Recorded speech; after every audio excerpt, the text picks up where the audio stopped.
Welcome to Penrose Learning, where we make understanding easy. You start by preparing your system. Run Windows with an account that has admin rights, close CPU hogs, and then launch Valorant so the game process appears.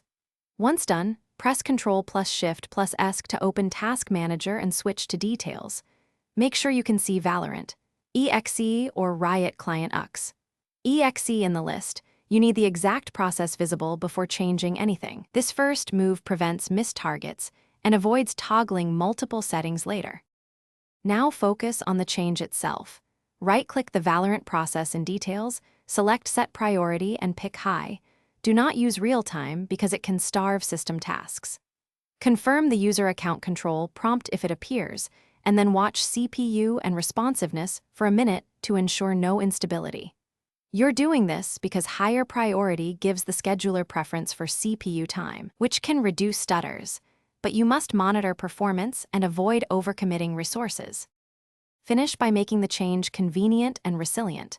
Priority reverts at restart, so create a simple batch file using the start command or schedule a task that runs at login elevating Valorant to high.